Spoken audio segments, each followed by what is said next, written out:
Why wouldn't we take out Putin? I mean, if Putin's going to threaten us with nuclear weapons, if Putin is trying to destroy NATO, if Putin's in an alliance with Iran, which wants nuclear weapons, if Putin's in an alliance with Xi, which wants an economic, military, superior position over the world, well, what's the problem?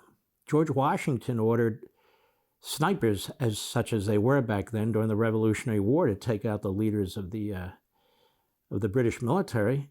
We took out Yamamoto. He was a target. He was the genius admiral with Japan. If we could have taken out Hitler, we would have.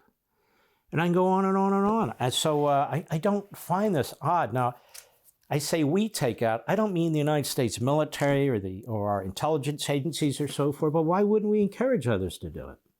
Exactly what Putin is encouraging with Zelensky.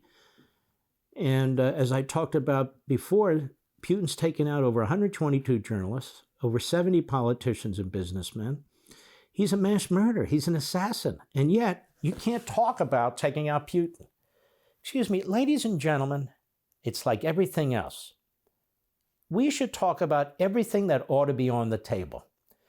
Now, who has been the loudest on radio and TV? I don't mean just as a generic matter. I mean, who's been the loudest on radio and TV pushing to get those MiG-29s to the Ukrainian pilots? Me. They were promised to the Ukrainian pilots. They know how to fly MiG-29s. They used to fly MiG-29s as part of the old Soviet Union. Well, now there's talk, actually, about trying to get them the MiG-29s. What's one of the problems? One of the problems, of course, is the slowness of the Biden administration. But also, as it turns out, some of these countries like Poland, of course, want to be able to defend themselves if they give their MiG-29s to the Ukrainians. And we need to protect ourselves as part of NATO with our F-16s. The problem is, we don't have enough F-16s. Did you hear this, Mr. Producer? Now, all of a sudden, we don't have enough F-16s? Well, shouldn't we immediately be muscling up our defense budget, given the challenges we now face with these fascistic Putin, with the communist Xi, with the Islamo-Nazi regime in Iran and what they're all up to? The axis of evil, the new axis of evil? Yes, we should. Does there seem to be an urgency to increase our defense budget? No, not even by so-called hawks. There ought to be an emergency spending bill. We have an emergency spending bill for the pandemic. Hello, there is no pandemic anymore. Well, you know, we got to keep pouring the money in. They blew, what was it? Tens of billions of dollars. They don't even know where it went. They know criminals got it. There's reports out there we don't read anymore. And they want hundreds of billions more. Wait, but we're not even applying it to the United States military. If we're running out of F-16s, that's not exactly the newest jet in the world. We have a problem. But we have other jets, newer jets. We don't have enough of them that are coming online. Some have already come online.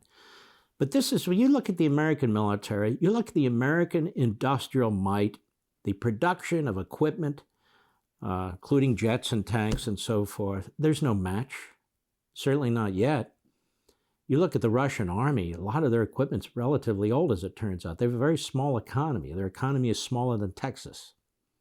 Their economy is smaller than California. You look at China. China's economy is about 80% the size of ours. They are on the move, and they're not messing around. So that's different there. Now, Carafano, who was on with me on Fox, he made a brilliant point, a very important point. Not that we haven't noticed it, but he really gave substance to it.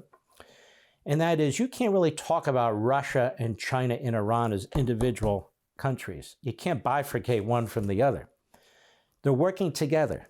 If one needs oil, another produces it for it. If one needs a financial market because Visa, Amex, and MasterCard pull out, another gives them their financial network and market, and on and on and on. And they are assisting each other. They're assisting each other. So there is an axis going on. Now, here's the deal. When the Soviet Union was in existence, Reagan as president, as did others, but Reagan in particular, he armed up opposition to the Soviet Union all over the world.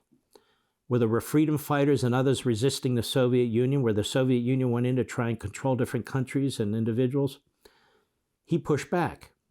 Ever hear of Angola?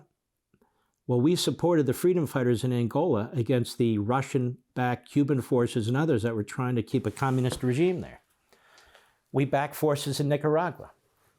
The communists backed the communist Soviet Union backed the communist forces there, and they're there now, by the way, since Reagan left.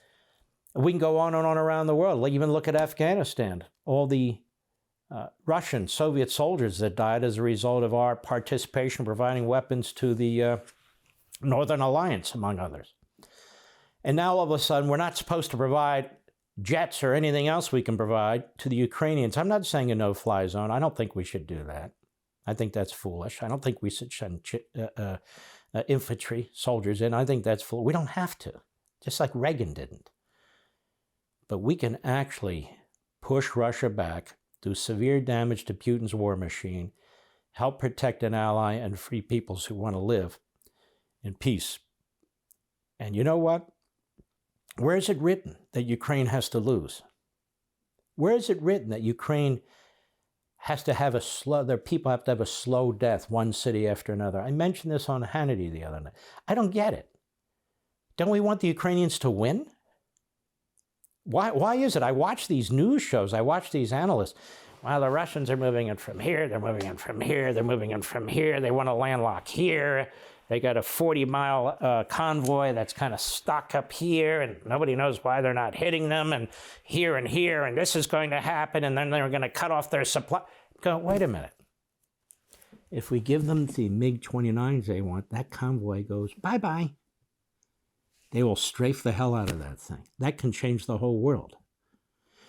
They're not going to allow the area in Crimea and the Black Sea to go unattacked. Turns out the Ukrainian army is holding its own on the Eastern Front with the Russians, which is where about 60% of their military is. These people can fight. These people want to fight. Russia has about 170 million people. Ukraine has about 44 million people. These people can fight and they want to fight. So why should we watch their cities disintegrate? Because the Russians are sitting outside these cities and just shelling the people left and right, left and right, left and right. The Ukrainians ought to have as many javelins as they need, as many drones as they need. Apparently Turkey had provided them with some, but they've run out or are running out. They should get the drones. They should get the javelins. They should get the jets. And then let's see what happens. Want to see more Mark Levin? Go to LevinTV.com and subscribe now.